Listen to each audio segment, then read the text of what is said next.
William Shakespeare, Gent, by W. Tripp, Gent. To Ruth Brooks. Introduction. This study, albeit rudimentary, elucidates phrases and facets and facts relative to the extraordinary and wondrous bard which have hitherto been superiorly promulgated. Howbeit, the exigencies of exceedingly vigorous tempos of existence render such a tract not devoid of at least transient import. The author of the book you hold, hang on, blast you, who, incidentally, does speak English, has proceeded with notable tenacity, and it appears alacrity as well, to present us with what is beyond doubt an account of a definitive type. Furthermore, the book has the virtue of being quite brief in its unfolding, and pleasingly abrupt in its ending. And, summarily, reading the author's prose has served to remind me of what a perfectly exquisite writer Shakespeare really was. Sir Geoffrey Twinge, Earl of Shotwell, Norkington Hall, Rotherwell, Slatternly, Kent, 20 June, 1962. Imagine, if you will, that we are suddenly transported back to a lovely spring day in the year 1560, and suppose we find ourselves drifting peacefully upon the sylvan Wye, edged with picturesque Elizabethan hamlets. Imagine the tingle of anticipation as we reflect on seeing Shakespeare's simple, slumberous village in the still pure days. Imagine the thrill of being the only souls aware of the import of this momentous advent, the historic and epochal, not to say miraculous, birth, the birth of Shakespeare, literature's leading light and first figure. Imagine our surprise at finding we are on the wrong river and in the wrong year. Shakespeare was born in Stratford-on-Avon late in April 1564, when he was quite small. It is uncertain whether he was the first of 6 children or was the third of 8 children, but it is certain that he certainly was. William was named after an uncle who was named William. The lad's father, John, was a successful glover and dealer in wool, timber, and other commodities, and probably ran a kind of early version of the general store, besides being justice of the peace and high bailiff. Although the store may have had a sign on it like Ye Village Store, or Ye Goods and Little Fishes, the people, as yet unexposed to quaint coffee shops, pronounced the ye correctly as the. John Shakespeare's wife, Mary Arden, besides being from a landed family, was William's mother. It has been a source of satisfaction to many people that Shakespeare came of good middle-class stock and did not spring from the mire. Will probably led a perfectly typical boyhood, doing the traditional things like mewling and puking in the nurse's arms, and likely went creeping like snail unwillingly to the Stratford Grammar School. Classes there went from 7 in the hay-nodding morning till 5 in the hay-ding-a-ding afternoon. Perhaps in the classroom the phrase, "much ado about nothing," first came to his mind. Will never went to a university, so it must be true, as some writers have said, that he was largely illiterate. His contemporary, Ben Jonson, said he had small Latin and less Greek. He probably couldn't even conjugate. Yet, when he was 18, he married Anne Hathaway, several years his senior, who 5 months later gave birth to a premature 10-pound girl. The Shakespeares had 2 more children, the twins Hamnet and Judith. Hamnet died when he was 11, and being the only male heir, genuine Shakespeares are now more rare than genuine Vermeers. Susanna eventually made a good match with a physician named Hall, an ancestor of Royal Festival Hall, while Judith, carrying on a family tradition, married under scandalous circumstances.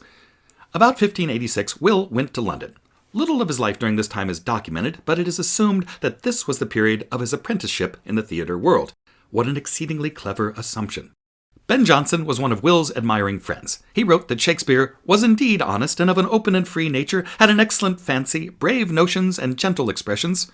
We wish that he had written a good deal more about Shakespeare and a good deal less about himself. Will may also have known Christopher Marlowe, the brilliant young playwright. Marlowe was killed in a tavern brawl at 29, which ended his literary career. The patron of the Lord Chamberlain's men was Lord Hunsdon, a member of the Queen's Privy Council, which is not what you think. Shakespeare acted before Queen Elizabeth in his own plays on several occasions, The Merry Wives of Windsor supposedly being written at her request. He did not call her Good Queen Bess to her face. In fact, he probably didn't wish to get near her face, since she had rotten teeth and bad breath. She reputedly had 5,000 dresses, which is not as astounding as it seems at first, since she only wore one of them at a time. She had red hair, which is the reason she got mad and had her boyfriend Essex executed. She also ruined Raleigh's overcoat. She was called the Virgin Queen, probably because humor was so popular in those times. When Elizabeth died, the actors came directly under the patronage of the new monarch James I and were called the King's Men. James knew an extraordinary amount about witches and could cure people of various afflictions like St. Vitus' dance and St. Elmo's fire simply by touching them, which made him handy to have around. What a superb procession of magnificent words, cosmic figures, and wondrous sentiments graced the stage of the little wooden O, the great globe itself. Such manifestations of genius occurs but once in an age. It droppeth as the gentle rain from heaven upon the place beneath. Shakespeare, much like Mozart, is one of the profoundest and purest geniuses of all time. Will became a great success in his lifetime, several of his plays being among the favorite entertainments of the day. After this full but agitated existence, he was well off enough to buy a large house and much land in Stratford, where he retired happily and comfortably, achieving the American dream almost before the discovery of America. There's been much ink spilled regarding the meaning of the passage in his will reading, "Item, I give unto my wife my second best bed," when the answer is painfully obvious. This bed wasn't as good. The globe's ending symbolically ended Shakespeare's career. During a performance of Henry VIII, in the writing of which Shakespeare had a hand, the firing of cannon upon Cardinal Wolsey's entry kindled the thatch roof and burned the theatre quite flat in an hour. A contemporary letter reads, "Only one man had his breeches set on fire that would perhaps have broiled him if he had not, by the benefit of a provident wit, put it out with bottle ale." The plays. Although Shakespeare wrote superb sonnets and some long poems full of felicities, his fame quite properly rests on his plays. As with all good things, the critics have had their say. The plots are borrowed, especially from Hollinghead's Chronicles and Plastick's Lives.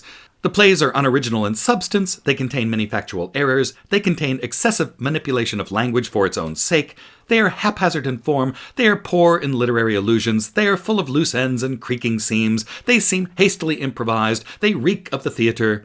They are the greatest plays in the language.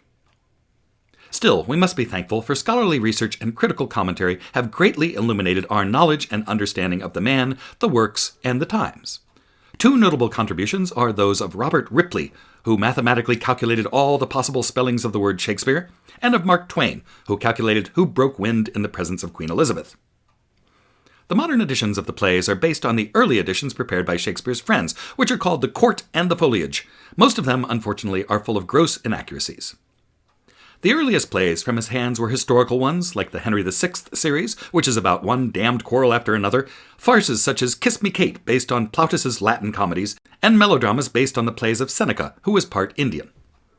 Later, his skill and originality increased apace, and he wrote such mature masterworks as Twelfth Night, or Watery Will, King Lear, Mary of Windsor, Macbeth, Prince of Denmark, and Othello, the Merchant of Venice. His last plays are mellow, poetic summations of his vision of life. The Tempest, contrary to a popular notion, was not written even near a teapot. Following is brief commentary on representative plays, all from three periods of Will's writing, viz., the first, the second, and the third. Richard III, in which so many characters are killed that the play almost can't have an ending. Richard is a singularly unbalanced individual, for which he is hardly responsible since he was born with one leg shorter than the other. Although he wants his kingdom for a horse, he is in reality succeeded by Henry VII, who is a man. Romeo and Juliet. Since she is only 14, she cleverly stands on the balcony to look older. Richard II, who becomes so offensive talking about graves, worms, and epitaphs that he is deposed. A Midsummer Night's Dream. The play with Puck in it, who later worked in a newspaper. The play is etched with airy fancy and profound human insight. Bottom, for example, having the head of a jackass. Henry IV, in which are the comic Sir John Fatstuff, along with Don Quixote, the greatest humorous creation of all time, the wild Prince Hal, and the dashing Hotspit. Hal takes just enough time from drinking sack to kill Hotspit. Fatstuff eventually goes to Arthur's bosom, which kills him. Henry V. Henry is the perfect king, the embodiment of chivalry, notwithstanding the historical fact that he had one of his friends boiled in oil. He gives the famous speech commanding his men to jump into their breeches, and though their sinews are stiff, they win the battle. Julius Caesar, in which Caesar has too many men about him who are thin. Hamlet. He has a mother complex, drives his fiancée to the drink, debates endlessly whether he should or shouldn't take action, for he can't act, which is true of many people who have since taken his part, and talks to skulls. Poor yoiks. He is, to use a favorite word of Will's, cuckoo. Macbeth, who, unlike Hamlet, can't stop taking action. His rather odd wife at one point oversexes herself and later becomes frantic after cleanliness and sleeps upright. The moral of the play is not to believe in witches. The play is unfair to Macbeth. what with trick forests and trapdoor wombs. Antony and Cleopatra, in which she is bitten by the asp, which is her end. King Lear. Lear's trouble stems from his spoiled daughters, Goneril and Fagin. He burnishes Gardenia, his youngest daughter. Later, he wanders on the heath, catches cold, and falls dead, his wig coming off in some productions. The play ends peacefully since nearly everyone is dead. The Tempest, which only appears to be a play. Actually, it is pure magic.